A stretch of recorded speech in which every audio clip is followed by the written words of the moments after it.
సృష్టి test tube baby centre కేసులో ప్రధాన నిందితురాలు డాక్టర్ నమ్రతను కస్టడీకి సికింద్రాబాద్ కోర్టు అనుమతించింది. రేపటి నుంచి 5 రోజుల వరకు కోర్టు అనుమతించింది. దీంతో రేపటి నుంచి డాక్టర్ నమ్రతను గోపాలపురం పోలీసులు కస్టడీలోకి తీసుకుని విచారించనున్నారు.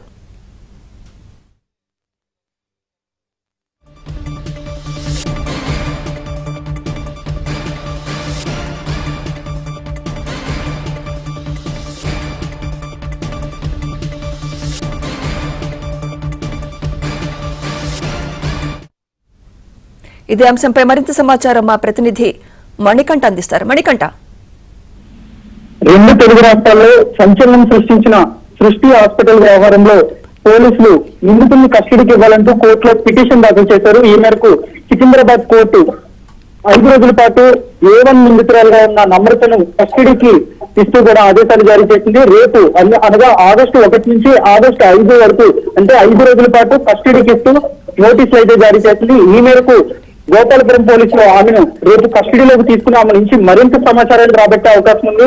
రెండు తెలుగు రాష్ట్రాల్లో సృష్టి వ్యవహారం సంచలనంగా మారిందని చెప్పుకోవచ్చు.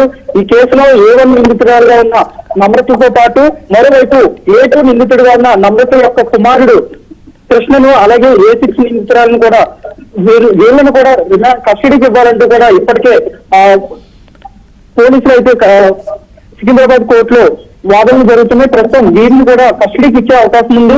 రెండు తెలుగు రాష్ట్రాల్లో సుమారుగా ఎవరైతే పిల్లలు ఉంటారో పిల్లలు లేకుండా ఉంటారో వాళ్ళని టార్గెట్ గా చేసుకుంటూ పిల్లలు పుట్టిస్తామంటూ IVF విధానం ద్వారా లేదంటే సరోగసి విధానం ద్వారా పిల్లలు పుట్టిస్తామంటూ వారి వద్ద నుంచి భారీ మొత్తంలో డబ్బులు కాచేయడమే కాకుండా ఈ సరోగసి విధానంతో కాకుండా అనాథ పిల్లలను లేదంటే నిరుపేదలను టార్గెట్ గా చేసుకుంటూ వాళ్ళ బిడ్డలను తిరిగి వాళ్ళకి ఎక్కువ మొత్తంలో కూడా అమ్మడం, ఆ తర్వాత DNA టెస్టులు వేరువేరుగా రావడంతో ఈ వ్యవహారం అంతా బయటకు వచ్చింది. అయితే ఈ కేసుకు సంబంధించి ప్రధానంగా ఆశా వర్కర్లు ప్రమేయం ఉన్నట్లు కూడా తెలుస్తుంది.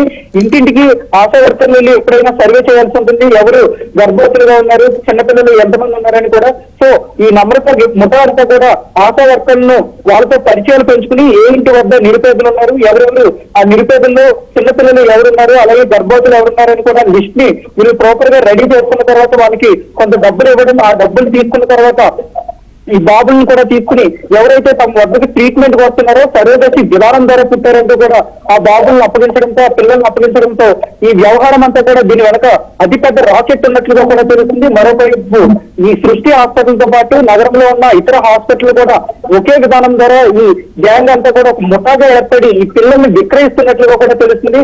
నిజానికి సరోగసి విధానం ద్వారా లేదంటే IVF విధానం ద్వారా పిల్లల్ని పుట్టిస్తామంటూ కూడా నమ్మిస్తున్నారు. కానీ ఇక్కడ సరోగసి విధానం జరగడం లేదు, అలాగే IVF IUI ట్రీట్మెంట్ కూడా జరగడం లేదు. కేవలం పిల్లల్ని కొనుగోలు చేసి ఇతర రాష్ట్రాల నుంచి పిల్లల్ని కొనుగోలు చేసి వారిని వేరొక వ్యక్తులకు అమ్ముతున్నారు. సో ఇదంతా కూడా పిల్లలు అక్రమ రవాణా జరుగుతుంది. కాబట్టి ఇప్పటి వరకు ఎంతమందిని పిల్లల్ని కొనుగోలు చేశారు, ఎవరెవరికి అమ్మారు, ఎంత మొత్తంలో అమ్మిన వ్యక్తుల నుంచి అలాగే డబ్బులు ఎంతవరకు తీసుకున్నారు, ఆ డబ్బంతా కూడా ఎవరెవరికి ఇచ్చారనే కోణంలో కూడా పూర్తిగా వివరాలు రాబట్టే అవకాశం ఉంది కస్టడీలో. మరోవైపు ఈ దీనికి సంబంధించి సృష్టి హాస్పిటల్ కి సంబంధించి హైదరాబాద్ లో బ్రాంచ్ ఉంది, అలాగే వైజాగ్ లో అలాగే విజయవాడతో పాటు పలు చోట్ల దేశవ్యాప్తంగా కూడా అతిపెద్ద నెట్వర్క్ గా ఏర్పడి పిల్లల్ని గుర్తించడం, అలాగే ఎవరైతే పిల్లలు లేకుండా బాధపడుతున్నారో వారికి పిల్లలు పుట్టిస్తామంటూ ట్రీట్మెంట్ కి రమ్మంటూ కూడా ప్రచారం చేసుకోవడం, ఇదంతా కూడా నెట్వర్కింగ్ అతిగా పెద్ద మొత్తంలో ఒక చైన్ ముఠాగా ఏర్పడి ఇదంతా కూడా జరుగుతున్నట్లుగా కూడా